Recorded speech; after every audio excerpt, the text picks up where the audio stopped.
पापा जी, यह फ्रिज तो बड़ा परेशान कर रहा है। आज फिर से दूध खराब हो गया।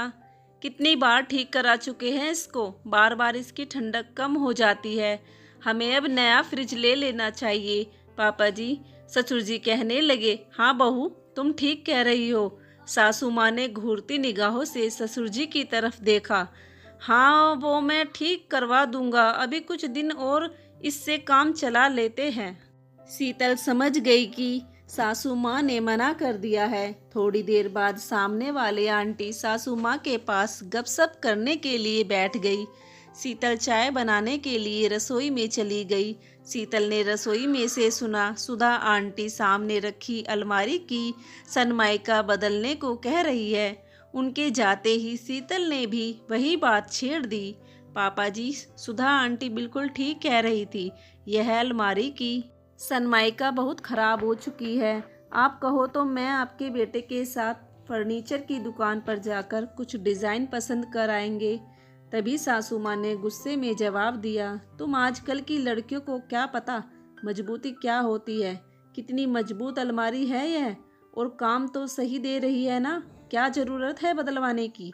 पर मम्मी जी, बहू, मुझे कुछ नहीं सुनना। जाओ, जाकर अपना काम करो। क्या हुआ, इतने गुस्से में कहाँ से आ रही हो? शीतल के पति विशाल ने पूछा। शीतल ने उन्हें सारी बात बताई। बस इतनी सी बात है, तुम क्यों परेशान हो रही हो? तुम्हें जो बदलवाना है अपने कमरे में बदलवा लो।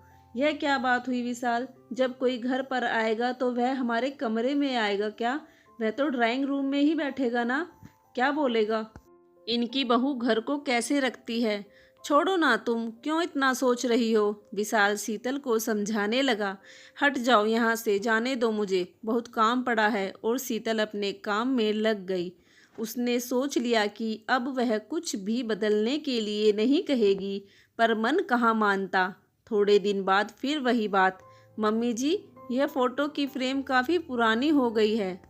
हम इनकी फ्रेम बदलवा लेते हैं, फोटो बिल्कुल नई दिखेगी। ऊपर से विशाल ने भी कहा। हाँ माँ, शीतल बिल्कुल ठीक कह रही है।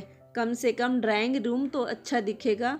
हमारे मरने के बाद कर लेना जो करवाना हो, शीतल की सास ने गुस्से में जवाब दिया। अरे माँ, कैसी बातें कर रही हो तुम? फोटो फ्रेम बदलने के लिए कह रही है, तुम मरने की बात करने लगी। हाँ हाँ बेटा, तू तो अपनी पत्नी का ही साथ देगा। अब तो वाइफ ही तेरी लाइफ है। हमारे घर का सामान तो तुम्हें पुराना लगने लगा है। तुम भी ना। और वह अपने कमरे में चला जाता है। शीतल घर के कामों में लग जाती है।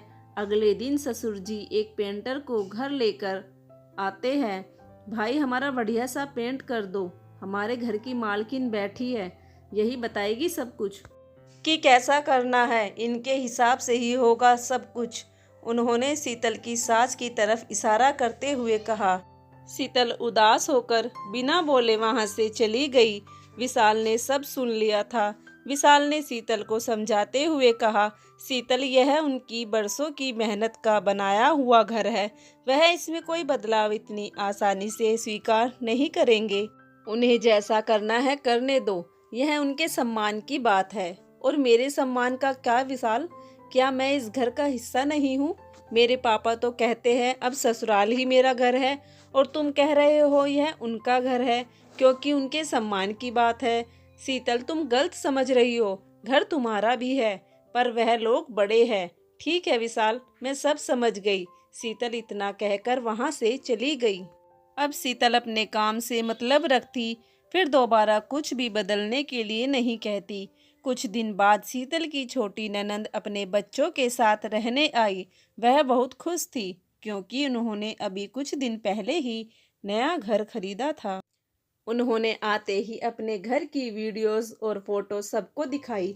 घर में सारा सामान एकदम नया चकाचक था। तो लगे हाथ शीतल ने भी पूछ लिया, दीदी, आपके घर का सारा पुराना सामान कहाँ गया? शीतल की नंद कहने लगी, अरे वह सब सामान तो काफी पुराना हो चुका था, तो कुछ तो बेच दिया और कुछ सामान फिर से नया करवा लिया। और दीदी, आपकी सासू माँ ने कोई ऐतराज नहीं किया? अरे भाई, इसमें ऐतराज वाली कौन सी बात है? अब घर की चीजें भी तो नई होनी चाहिए ना। विशाल भी वहीं बैठा हुआ था। हाँ वर्षा, बिल्कुल सही किया तुमने। यही बात माँ पापा को भी समझाओ, यह तो घर में कुछ बदलाव ही नहीं चाहते। शीतल की नंद के काफी समझाने पर वह कुछ हद तक बदलाव के लिए तैयार हो गए और घर का माहौल खुशनुमा हो गया। शीतल के ससुर हंसते हुए बोले, चलो बहू, नया फ्रिज ले आए, और सब हंसने लगे। आशा करती हूँ दोस्तों आपको हमारी कहानी पसंद आई होगी। धन्यवाद।